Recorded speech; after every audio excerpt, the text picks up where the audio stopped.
future, talk radio will actually educate, inspire, and make you think. The future is now. Topics and music that affect your life from Universal Broadcasting Network. Tune in at ubnradio.com.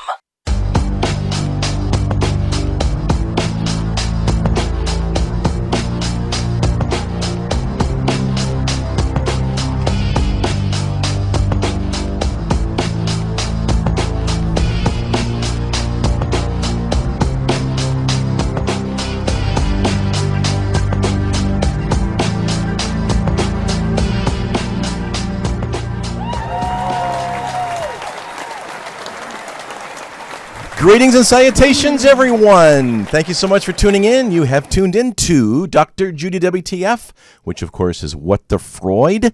I'm your host, Walt Lusk, and we are live here at the Sensagauer Studios in heart of Hollywood, as usual. We have a very unique show today. I was really afraid, Dr. Judy, about doing this show. It's on phobias. So if you have a phobia, and I know there's millions of you people out there that do, please call in, because it's a call-in show, and you can get on the couch with Dr. Judy, not only with your emotional ouch, but with your phobia. And the number is area code 323-843-2826. And for those of you that are catching us, you can catch us on iTunes and Stitcher. And, of course, here at ubnradio.com as well. And if you want to write us, we're at info@drjudywf.com as well. And later, we're going to do a classic song by the Kinks. And we're going to shrink that tune and have some fun with it. So where do you want to start? Well, I've got some statistics and a plethora of information. Well, okay, let's start here. You know, where I always like to go to the cause. And yes, and, of course, Dr. Judy is the author of the book Be the Cause, Healing Human Disconnect. And those of you that are watching it live or are streaming, that's a copy, front page of the book. We added that to our repertoire. Well, I'm going to be the first call-in on our show. You have a special, very, very special call-in. Before you do that, though, I thought I would elaborate a little bit on some of the phobias and which ones are first and last and such. I thought that would be an interesting place to start. Sure. The first one, which I thought might be, is kind of sort of the fear for public speaking. That's 74% of us are scared to death of public speaking, and if it's at a funeral, I think that would probably be even scarier. Fear of death is the second. Fear of spiders is third. Fear of the darkness. Then we have fear of heights, social situations, flying. Then we have one I thought was a little higher up on the chain is claustrophobic, fear of small spaces. And then fear of open spaces, which I thought was kind of interesting. And lastly is, of course, thunder and lightning. I really didn't know death was way up there. I mean, I know people are afraid to die, but I didn't know that it was such a prominent phobia. I can honestly say that I've never had somebody come in specifically asking for, I need to deal with my fear of death. But if you're listening and you have that fear, well, you're welcome to do teletherapy and call me. Or if you're in the LA, Beverly Hills, Sherman Oaks area, then by all means come on in. And so there's always a cause behind a phobia, and yes. And so I am going to be the call-in. And many instances, it's I'll start with me from what I being the understand, it's from an early age usually. Okay, so the two phobias that I actually do suffer from, one of which I conquered, is fear of public speaking and claustrophobia. And so I'm going to demo how there's a cause behind it. Okay. And so just to be a little bit more self-revealing, I guess the audience knows me pretty well. There was a time in my life where I absolutely dreaded public speaking, and it started. The earliest memory I have of that was in the third grade when I asked a question. The teacher punished me, made me feel stupid, made me actually stand up on a chair, and I was one of the tallest people in the class. Oh, my goodness. So super embarrassing, super humiliating. But as I think about it, there was a cause behind that trigger. So I won't say that the teacher was the cause, because the way I look at things is that there's the big earthquake, or rather the first earthquake, and then the triggers that topple over the building. And I think that teacher toppled over the building, but the original cause had to do with a core belief that I held about myself back in the day. I thought I was stupid. And why did I think I was stupid? Because my dad jokingly called me dummy. He didn't understand that it wasn't a joke. I think that I kind of knew that it was a joke, but children don't think that way. As you well know, for those of you who've been listening to the show, we ingest the messages from our parents, and then we encode them into the fiber of our being. So somewhere encoded in me was this idea that I was stupid. Well, so what you're saying is the cliche phrase, sticks and stones may break my bones, but names will never hurt me. Names will hurt me. Which obviously is far from the truth. And names hurt you. Yeah, and absolutely. It's really amazing. To this day, I deal with very, very successful people who believe that they're stupid, who believe that they're worthless, who believe that they're unlovable. They believe all kinds of things about themselves. So how did this phobia begin? Is in looking at my own mind map and now connecting the dots back to my own childhood, I could see that there was an anger building up inside of me about my father calling me stupid, which is the act of commission.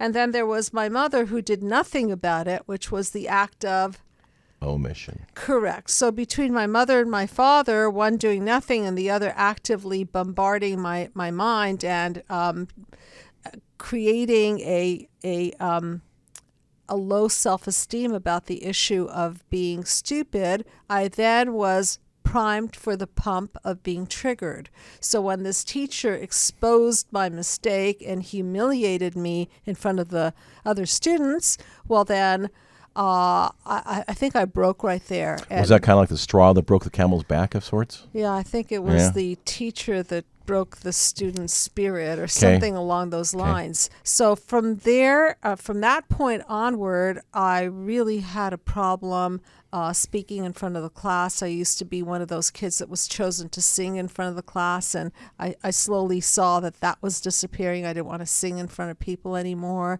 Didn't want to read. You know how little kids are called upon to read. Well, the big one is you do a book report, and then you have to stand in front of the class and give the book report on the book you read and the report you wrote. Impossibility for me. Yeah, so it got worse and worse and worse, and then I ended up at UCLA, and many years later. Yeah, like in the 8th grade. No, I'm just kidding. So you're no dummy. She's at UCLA in the 8th grade. Yeah, in the 8th grade, sure. So I ended up at UCLA, and I dreaded these little study groups that we had. We had these big classrooms. They were okay because, you can ask a question. I can get away with asking a question, but to actually read in front of a class or speak in front of a class was looking like an impossibility. So I started panicking about it, and I ended up in the mental health section of UCLA begging for a psychotherapist, psychologist. I didn't care Drugs? who. Well, no, not even. I wanted some help. I genuinely wanted some help. And so there was a lovely woman there. She was a biofeedback specialist. So she hooked me up with to the machinery, and she would do a method called gradual desensitization. Yes, we mentioned in the literature. Yes, gradual desensitization. So she had me imagine talking in front of kindergartners, and then she'd have me imagine talking in front of family members, and that she'd have me talking in front of the next level up of fear and the next level up. And I noticed that it wasn't really working. And I was really determined to get through this. So I said to her, there's just no way around this thing. I'm going to have what is now called overexposure to the fear. I'm just going to have to talk in front of a real live audience and sweat my way through it. Can you arrange this? And she says, oh, absolutely. I'll arrange this. So So I got dressed up all in white just so that the sweat would extra show through, right? Oh my goodness. Just to really give myself the hardest time possible. Did you do that on purpose or by? I think so. I think no, subconsciously? actually the white stood for victory. I was determined to do this. Or you and could have been a as- virgin. That was your first time public speaking. Of course. My first virginic public speak.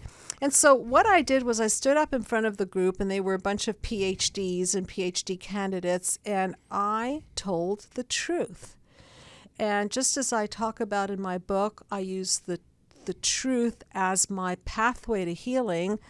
Intuitively, I knew what to do because I was going to use the truth as a pathway to my healing. So I got up there and I told the PhDs, I just want you to know that I feel like peeing in my pants right now.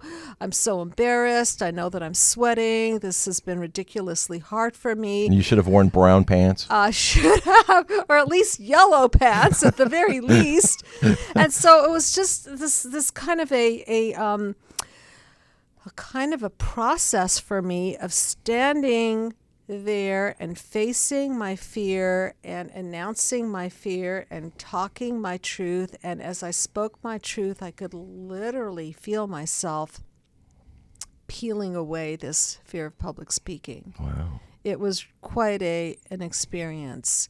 And so somewhere in there, I did connect it to the work that I do today, obviously, because the opposite of suppression is expression. Okay, so therefore, I had to break free of this and actually express myself, which I did, which then opened so many doors for me, including being on this radio show. Well, you've been on, yes, and you've been on television innumerable times as well. Yeah, which would have been an absolute impossibility. So, I did want to relate that story because when we look at that, we can go right back to cause, which was my father ingraining in me that I'm stupid, and then the trigger of the teacher, all the way to carrying the fear and suppressing the fear. And now that I know what to do with it, the method of really working this through is to throw it back to cause. Since the which is title what of your I book is do. Be the Cause, Correct. Healing Human Disconnect. Correct. And the cause of all of our childhood wounds, and the cause of our parents' childhood wounds, and the cause of their parents' childhood wounds are multi-generational. Yes. And I did not say fault. Correct. And I did not say they're to blame. I said that because parents pass to their children their light, their positive, and their negative.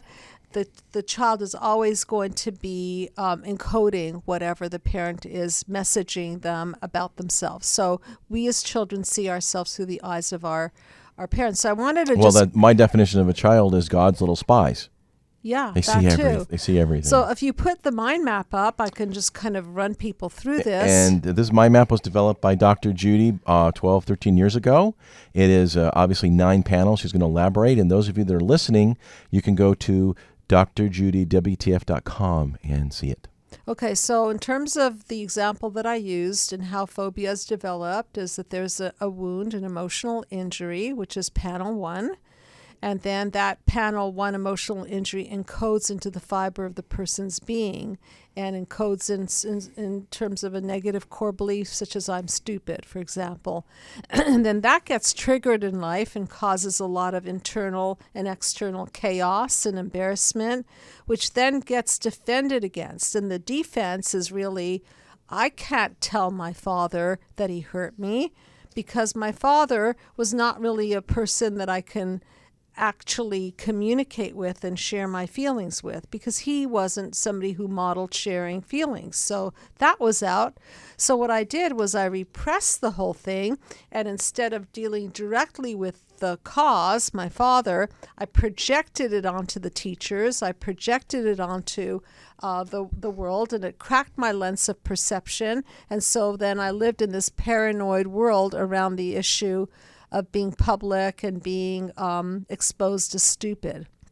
And that's how the whole thing worked. And so now I just described panel 1, 2, 3 encoding, the chaos panel 4, the defenses, which was my suppression, and then the panel 6, which really was more breakdown and more embarrassment, and then morphing out took for me to have truth and courage. So it was my truth and my willingness to publicly stand up to my fear that broke me out of that psychological prison. Well, Dr. Judy, you're far from being stupid, Dr.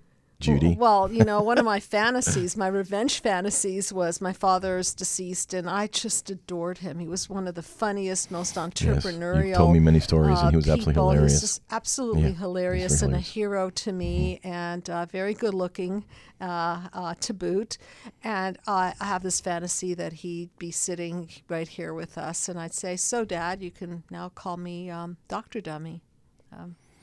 Well, thank you for that, Dr. Judy. Sure. I know that was a little different. I'm my own case study and what's interesting is and, you're a bigger statistic than you think, because it turns out a much higher percentage of women suffer from phobias than men, which I didn't know either. And a lot of them happen early in life, and you've just exposed one to us. So. And please call in. This is a And call-in this is a show. call-in show, I was going to say. And if you have a phobia or want to address one, you can get on the couch with Dr. Judy. And as we say here, do not implode or explode, but unload. And the number is area 323-843-2826. And we will definitely put you on the air. Basically, phobia is an irrational fear, a kind of anxiety disorder in which the individual has relentless dread of a situation, living creature, place, or thing. There was one guy that we talked about fear of heights. This guy's explanation of fear of heights was just absolutely hilarious. I wanted to get to that. It's from he addressed fear of heights in a very similar way that you did. He went bungee jumping. Oh my God! And he didn't do it in a water. He did it in a I guess at a park or something. And the below him was cement. Nice. He says here, I've never had a fear of heights until now, but as the crane took me higher, I noticed with increasing alarm the sounds from the ground far below were now becoming muted, the crowd very distant. I began to breathe rapidly in the sweat like a dressed-up pig in a sauna, whilst my thoughts raced away quicker than a missed train. And that was his first experience of bungee jumping. While they're taking me higher than anybody else, was his question. It's in this elastic really going to stop me, plummeting to my doom. So, and he talks a little bit about how he overcame his fear of heights, which we'll address here. But well, I guess as you describe this, I have a fear of heights too. Let's throw that into the mix. Well, there's a difference of fearing heights and then, of course, the sudden stop at the end, right? Okay. We're going to talk about fear of flying next, which kind of is an encapsulation of not only fear of heights, but a fear of flying and, of course, claustrophobia, I think all in one. We're going to dive into that one. But basically, the freezing sensation that you're stuck and can't move or look up or down. The heart thumping in your chest like a big band drum. The feeling you're about to lose your footing. And then lastly, the horrible anticipation that you might have to go up somewhere really high. So you have to relax, and he learned self-hypnosis and taught himself how to relax whenever there was some height, and because he remembered all those feelings that I just mentioned. So. Well, that clearly was an example of flooding. Oh, absolutely. And what a courageous man. I don't think I could. Yeah, no, I'm afraid. I'd rather stand there in my white outfit in front of all those people than do that one. Well, me too. You too. Huh? So Truth be known. He had 5 suggestions. One is, Okay. the first is one step at a time. He says basically, there is another technique called flooding, which we've had an absolute amazing example of, when you control your fear head on. But he says the fear system will sometimes be so overpowered that when you calm down, the fear will be gone, which has happened to you. But he says, do what you're comfortable doing, one step at a time. Set small challenges for yourself. Walk across that low bridge over a stream and see how you feel. Mm-hmm. Then maybe go to a higher bridge, or go to a building and maybe go a couple floors up and look out the window. And then maybe you could go up a couple of more floors. And again, this is a gradual situation as opposed to flooding. Remember there was a movie out, I didn't see it, but I want to, about a tightrope walker that walked from a building. I think, I don't know what It wasn't out building. last year. Okay. Late last year. And just the thought of being suspended that high, I think makes most people shudder. And I think part of that is also survival instinct, because Yes, it's true. very much so. If we fall, we die. Pretty much. And of course, if we're bungee jumping, the chances of dying are pretty slim, but it can happen. Sure. And so it requires a great big trust in the world. And I think that when our world is shattered in the area of trust, because that's one of the developmental milestones we have to pass. First stage of development, trust versus mistrust. And if we don't have a basic sense of trust, meaning if we don't have a foundation of parental pillars that support us and guide us and are there for us, then it's really, really hard to trust ourselves, and it's really hard to trust the world. And so, again, we can really pin it down to the cause. Absolutely. And the next thing here is lower the fear as you get higher, as I mentioned. Fear, terror, and anxiety feel like they just happen to us. We don't describe this panic and as something that we do or something that attacks us.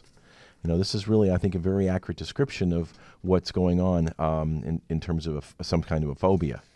But breathing, I said, is a really, really good way to calm yourself down no matter what your phobia is. It's kind of like when you do something antithetical to the fight-flight Fight or flight. System, then it's harder for that fight-flight system to take over. But once it does, that panic starts kicking in, and it's really hard to reel it back in. What happens is you have a physiological response at that point, Right. and the adrenaline is just taking over. Absolutely. Yeah.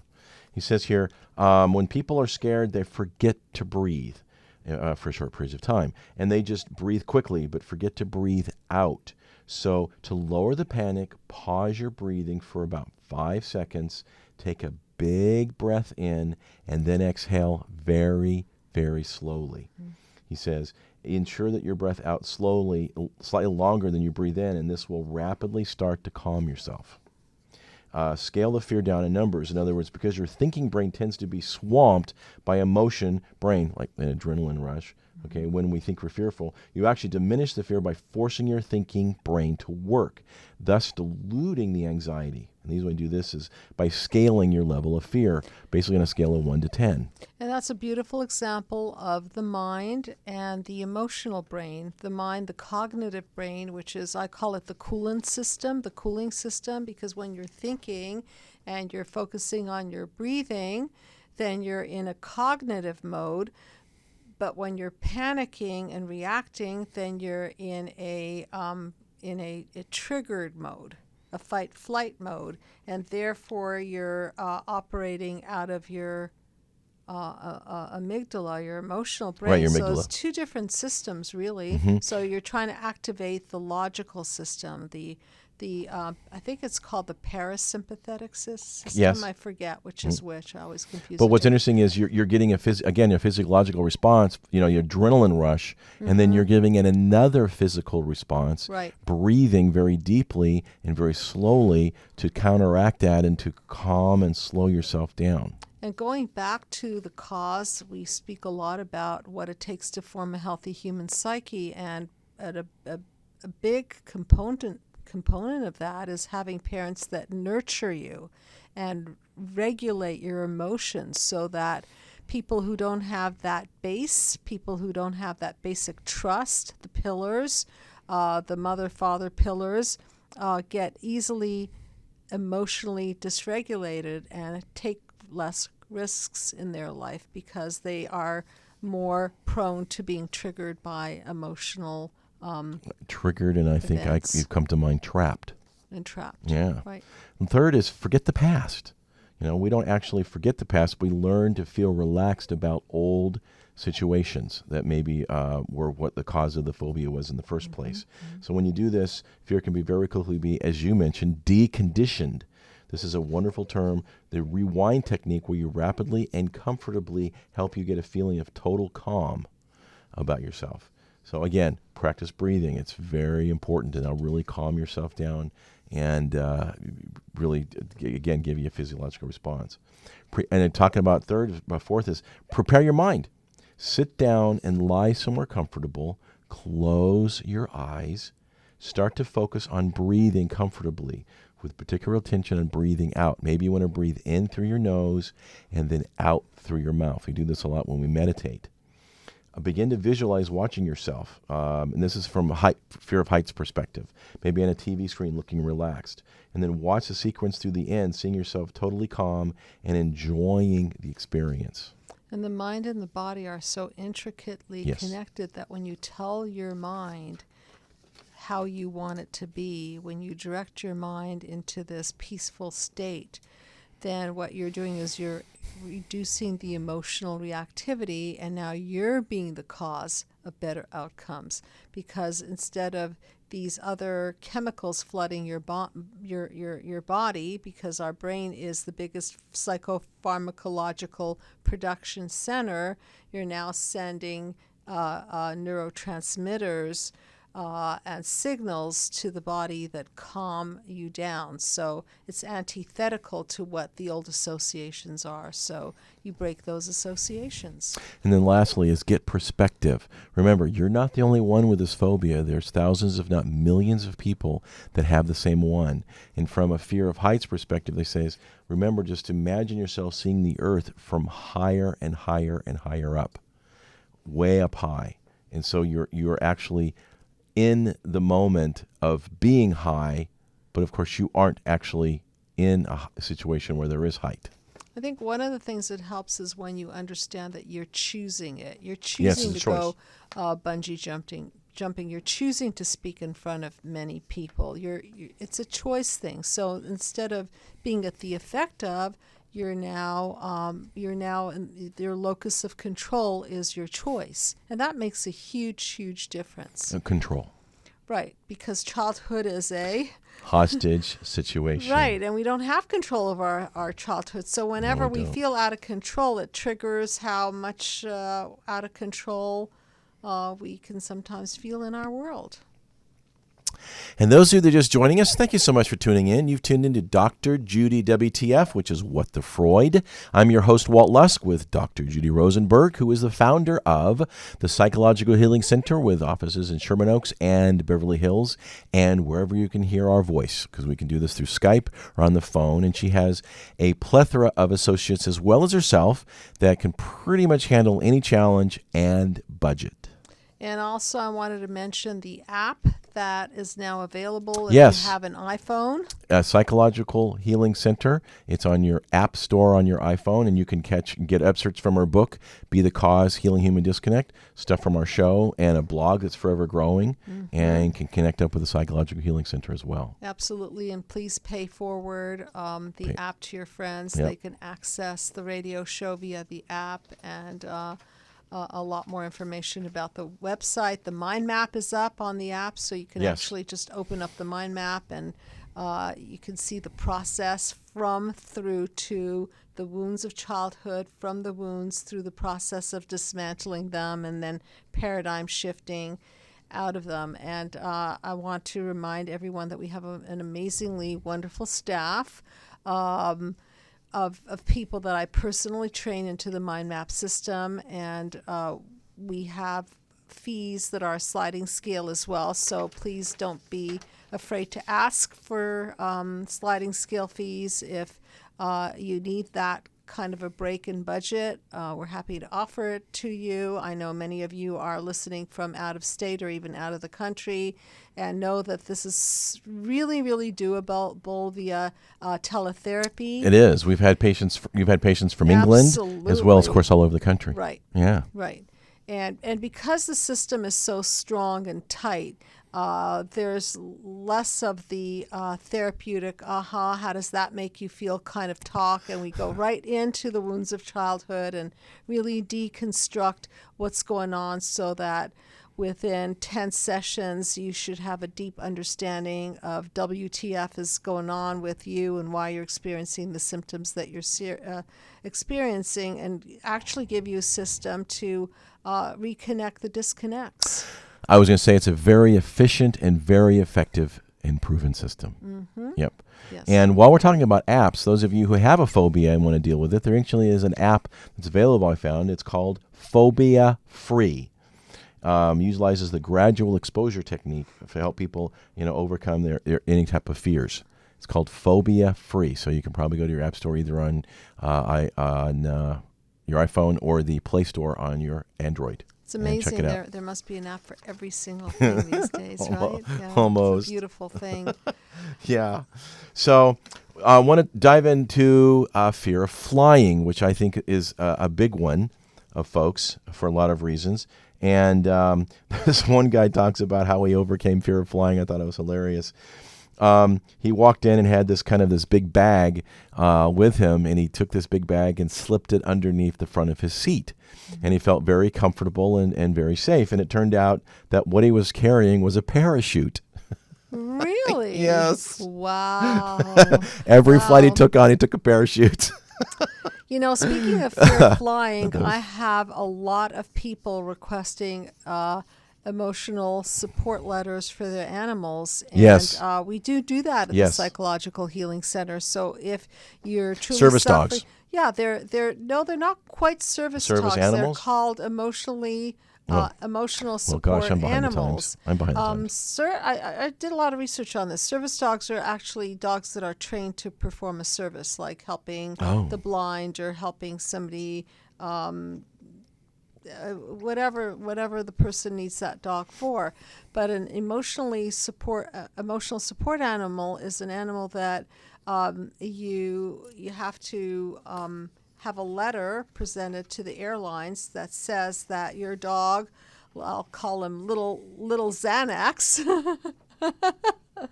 Little Xanax is traveling with me, and Xanax would not be the pill in this case. It would be the name of the dog. Okay. No, but did the little Xanax have a ticket? Well, the little Xanax is the substitute yes. for the actual anti-anxiety pill, and it's remarkable. Speaking of healing human disconnect, our canines help us as human beings heal the disconnect, and by having an emotional support animal with you on these flights, it can be very soothing and calming, and so therefore it makes a huge difference, and I would much rather have that person be prescribed an emotional support animal. Oh, absolutely. Than go to much a more healthy. psychiatrist and get Xanax and probably more fun. Or Ativan or whatever. Mm-hmm. Or a vodka martini. Well, obviously, nothing. Or both. Nothing. Vodka martini and the dog. And vodka martini couldn't fix. That's right. absolutely right.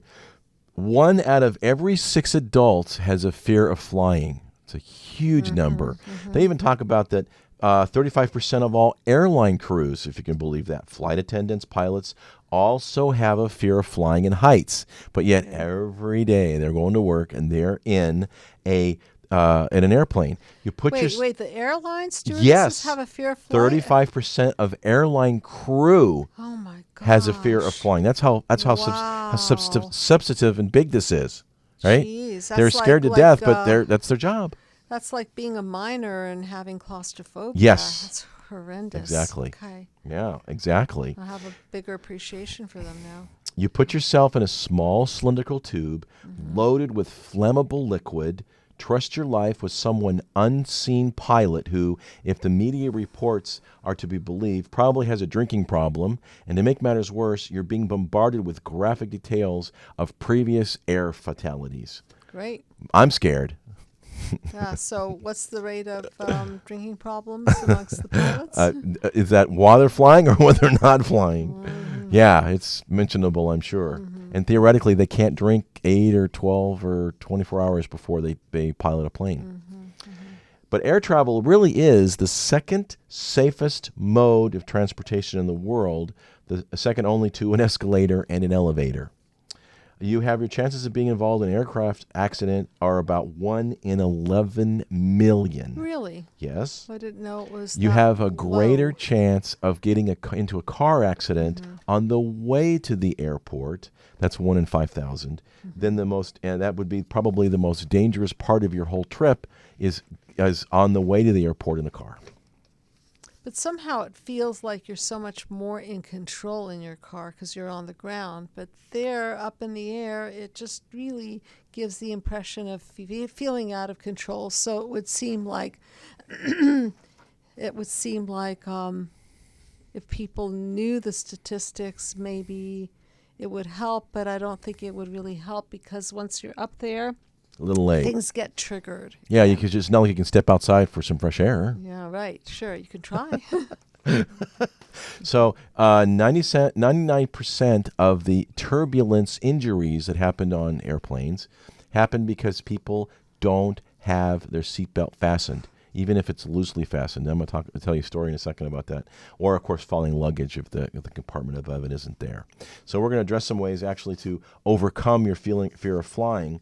And the first one is understand turbulence. I thought this was interesting. Most airplanes can handle a 5G turbulence, which is really high, built in to sustain at least a 2.5. And mild turbulence, it's probably varies in the same as a moving elevator. It's probably 0.8 to 1.2. So majority of the turbulence that you face and fear and have in an airplane is much, much less than the plane can handle.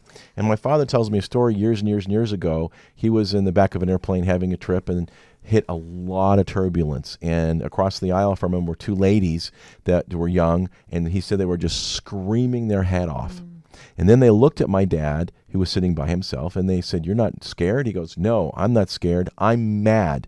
And they looked at him and said, "Really? Why are you mad?" He goes, "Because one, the pilot go around this storm and avoid all this turbulence, but of course he's trying to make up time, and so he's going right in the middle of it. And secondly, I just got my drink and he made me spill it." And so That's putting things in perspective. Absolutely. Right? And they looked at him and they went, "Are you serious?" He goes, "Absolutely, man. He could go through this unless he knows he can make it and do it and work. And I'm I've lost my drink." And they weren't scared anymore. That's a real example of dialing it down to some basics, Yes, right? reducing it to the ridiculous. And one of the things that you said is that you have to educate yourself on turbulence and facts. So what is the brain? The cognitive brain is the coolant system. So once you start to understand things, the emotions can then start trusting the cognitions and start to calm down, because that's the executive functioning center. Well, I'll talk about numbers here real quick. Train your brain. It says, look, the emotional region of your brain, right? So, try, for example, I gave you an example here if you're afraid of flying or what, is have a friend and you go to some steps and you hold on to each other and you simply jump together from one step to the first step to the ground. And, you realize you lived through that, and then kind of gradually do that a little bit more. He says it's like free falling is where you're trying to demonstrate. And you kind of lived through it and had a little tiny experience with it. And you jump together? And you jump together. You hold hands? Yeah, you hold each other. Oh, you hold each other, Yeah. and then you jump off steps? Yep, you jump together, and that way it helps you become a little bit less terrifying. Interesting. Or using your brain, you want to focus on the purpose of the trip, because usually you're going somewhere, right, with a purpose. Voluntarily. Right. Right. Whether you're going to go see a loved one or you're going to go see a new culture or a new country. There's a lot of faces and shapes and lights and colors and vivid things that you're going to go see and experience, which is going to be worth the journey to get there. And I think it's really important to reframe things. Instead of feeling trapped in the plane, you feel that you're expanding your world. Absolutely. So the lens of perception opens up, and the lens of perception shifts from this limited space that you're in that is out of your control to this space that you've chosen to go into so that you can have these beautiful experiences and meet with people that you miss and open your world. They say you really haven't expanded your world unless you go beyond 3 time zones. Beyond 3 time zones? 3 time zones. Really? Yeah. Which would put us where? Well, the United States only has 3 time zones. Oh, okay. Right, So it's only it would 3 be hours from difference. Here to Right. Florida, Right. New York, or not got to go a even little Hawaii, farther. Yeah. because that's From two Florida. time Well, from zones Florida to Hawaii, it's would farther. be, right. Yeah. Okay. Okay. Yeah. So here's some tips on flying. First, don't conceal it. Again, remember, 1 in 6 has the same fear, and who knows, the stewardess you're dealing with may have it. So it's nothing to be embarrassed about. It's when you need support and not added frustrations. So, it's okay. People around you will really be more sympathetic and empathetic than you could imagine. And we're wired to connect, so that when we reach out to other people and we allow people to soothe us and be there for us, then we experience the world as a little bit more safe and a little bit more manageable, because now you're giving your out of control emotions over to another human being who may very well be happy to help just hold your hand, look at you in the eye, or just breathe with you, and whatever it is that you need. So that brings me to another point, which is that if you're flying with somebody that you feel safe with, it makes the trip really, really different than if you're flying with somebody that you feel trapped in the double dungeon of darkness with.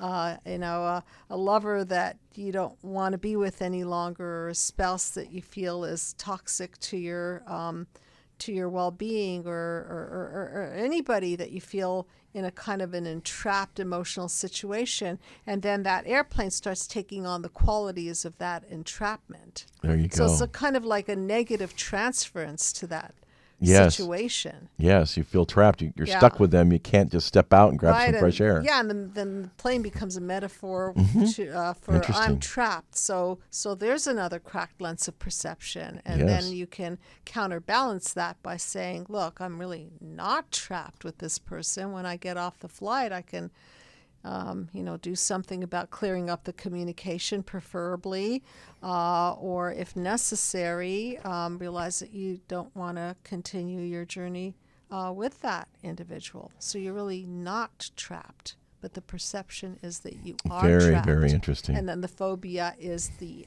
actual thing that represents the feeling. Interesting. Yeah. And then again, turbulence, as we discussed, is really just like a speed bump, going down the road of life. At check-in, you want to sit in the front of the cabin because it's usually a smoother ride. Okay, it gets more bumpy in the back of the plane because you have all those vibrations that go through the plane and they hit the back. It's just like you're in a roller coaster, it's going to be scarier in the back and with all the vibrations and whatnot in the back than in the front. Keep distracted. Watch a movie, even if it's a really lousy movie, or read a book, or do something like that. Again, you're trying to keep your mind active. One suggestion, I don't know where I read it, is, it's like you maybe you're on a 5-hour flight, for example. Well, set your watch for an hour, and then you can tick off the time, one little step at a time, one little hour at a time. Oh, gosh, I survived this last hour. I'll probably survive the next hour. So you're keeping track sort of in a cognitive way of how long you've been flying. And again, the closer you get to your destination, the less time there is, the better you'll feel. Avoid coffee, they say, and caffeine. Overly hype your mind. It'll make it a little more crazy. And drink a lot of water. And flying is very dehydrating. Yeah. That's right. Or listen to very calm music. Get an iPod and just listen to music. That'll relax you. And again, while you're doing that, you could breathe, right? Avoid gory details, right? When an air disaster does occur, avoid the graphic details and overplay the news media. It's important to be informed, but not too much. You don't want to be watching airplane crash type movies when you're on a flight. It's just like, no. Years ago, when I went to Hawaii for the first time with my family, I was a kid, airplane had been there about 3 or 4 weeks beforehand, and we all went and saw it, and I'm thinking, oh man, this is not the movie we should go see. It was hilarious. And it's amazing how much you can trick the mind, because if you're on an airplane flight and you're feeling stuffy, or that's the other phobia that I struggle with that I haven't quite broken through, is my claustrophobia. And I'm not afraid of flying. I just don't like enclosed spaces. However, I notice that when I concentrate on, so this is how I do it, I concentrate on the fact that I'm free and I'm so fortunate to go explore. And then I actually start thinking about molecules, how molecules and matter are solid. Matter is solid because the molecules are really moving rapidly. Very, very so rapidly. that in essence, our world is very porous. So material objects are really made of rapidly moving particles, so that everything in essence is really surrounded by a lot of space. So I take the that perspective with me when I'm flying. And then I also like to watch movies that are expansive, like watch the ocean or watch a movie about the blue sky and nature, so that I can open up a perspective of expansion and beauty and greenery. And Along those lines, a yeah. great series for that is BBC spent 3 years on a series called Earth. It is an amazing, amazing series, and each episode is dealing with a different thing, whether it's water or mountains or desert or ocean. And you talk about the vastness and expanse, and just the beautiful scenery is really amazing. And I can tell you, Walt, when I'm traveling with somebody that I feel a lot of love from and towards, it makes the phobia, whatever it is, so much easier to bear, because we know that the most healing force on the planet is the support of unconditional love. Right. And the cliche phrase of that is, and we're about out of time, is shared joy. Shared sorrow is half sorrow, and shared joy is double joy. Yeah. So either way, you're sharing it. And last I want to touch on is accept your anxiety. And again, this could be any kind of phobia. The more you don't want to feel worried, the more that feeling will come back. So instead, be open to it. Notice the sensation in your stomach and other parts of your body. Let it come and go. Don't judge. Don't observe it. Just let it happen. And the idea that quote anxiety is with me, but bring it with me and still travel. In other words, you accept it. I'm anxious, but it's not going to overpower me, and I'm going to get through this. And I just want to make one comment about that, which is that people that seek mental health are oftentimes so embarrassed that they're not in control of their emotions. And so part of mental health is also accepting the fact that we're imperfect and accepting the fact that we can't deal with all emotions all the time. And people's bandwidth differs with the amount of sleep and stress of life and wounds of childhood and all kinds of things. So if we're just more accepting of the fact that we're very human, and at times we suffer a great deal, and at times we're triggered by different emotional triggers in life, then we can start having a sense of self-compassion and not overbear ourselves with the guilt and shame. Well, and what blame I that talk we is, can't control all of our I emotions. couldn't agree with you more. What I say is, do not should on yourself. That's right. SHOULD. Thank you for I should qualifying. I should be doing this. I shouldn't be doing that. I should be calm. I Yeah. shouldn't have this fear. Yeah. And you don't want to should on yourself. Okay, so that's our show on phobias. I am afraid we're out of time in that regard, so we have some time to shrink that tune. So we're going to take a very popular song. This is one that's kind of popular but a little obscure. It's entitled Phobia. What a surprise. By the Kinks. So I'm going to read the stanzas and the lyrics, and Dr. Judy's going to interpret it from her psychological mind map perspective. Everybody got something hidden in the darkness deep inside. Everybody's got a fatal flaw. Everybody's got something to hide. Take a look into my eyes. See the fear and silent cries. Phobia. Deep inside, take another look at it. Phobia. Well, this is pretty self-evident. The wounds of childhood, something hidden. There's a darkness, which is that shadow, that wound that is, considered a fatal flaw and is explainable by emotional injuries, and everybody's got them. So that person is saying, "Hey, look, I have that too. Look into my eyes, and you can see it." So this person's being very vulnerable about it, exposing their wound. Yeah. Everybody's got a phobia. Take another look. What you got? Phobia. There's always alleyways to your psyche. They have got to be analyzed. Psychological penetration of the fear you cannot hide. There's a key to the door to be opened, and I want to take a look inside. And in the darkness shadow of your mind, what are you going to find? Phobia. Well, this person is also talking about psychological penetration. Get in there and make the unconscious conscious, and take a look inside, and instead of hiding from the darkness, expose the darkness And even if it's ugly and phobic and scary, just expose it. Yes. Out under the Technicolor ray, it all disappears on a bright, sunny day. But even on a crowded street, somebody you might meet might trigger a repeat of phobia.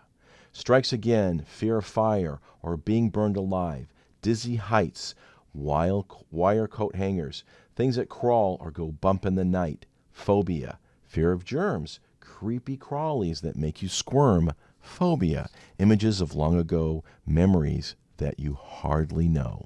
Well, here there's a recognition that these items, wire coat hangers, may be associated with memories that have been repressed, memories from long ago, maybe being beaten by a coat hanger, like in the movie Mommy Dearest, right? Remember that? Yeah. Yeah. A minor childhood incident triggering something deep below, spider webs and black cats, cockroaches and sewer rats, full moons and witches' hats, creepy crawlies, vampire bats, phobia. I'm talking about phobia. Yeah, this person is so insightful about a minor childhood incident that can really be a trigger nonetheless. It's not so minor. Or they have a lot of phobias. But they have a lot of phobias, right? Crowded rooms, too many faces, suffocation, open spaces. Everybody's got weird sensation they want to keep trapped inside. Maybe it's a sexual deviation. Yeah, so the person's just listed pretty much all of We're the covering main it all. phobias, right? Yes. Hiding behind a respectable guise. If you are of this persuasion, there's just one explanation. Phobia. Started out a long time ago. Phobia. When you were small, you might have seen a sight, but you were too young to know. Phobia. What you got is phobia. Everybody's got phobia. What you get? Phobia. Everybody's got phobia. Take another look. Phobia. So he's calling it phobia, but it's really a projection onto that particular thing, whether it be the spider or the airplane, and there's the connecting of the dots that it started a long time ago, and then it manifested as a symptom. So that, again, I always go back to symptoms are hieroglyphics or cues and clues that something happened at the causal level. So a phobia is giving us a ton of information that something happened. And now by playing psychological detective and exposing the unconscious, we could begin to dismantle the lies and the representations and the cracked lens of perception that creates these phobias. Because again, as Dr. Judy says, cracked lens of perception, and I say perception is reality. And we've got to change our reality. And so you can do that by checking in with Dr. Judy in the Psychological Healing Center. And you have been listening to Dr. Judy Rosenberg from Dr. Judy WTF, What the Freud. I'm your host, Walt Lusk. You can catch us on Stitcher and iTunes here at UBN Radio. And we're going to close out with our song.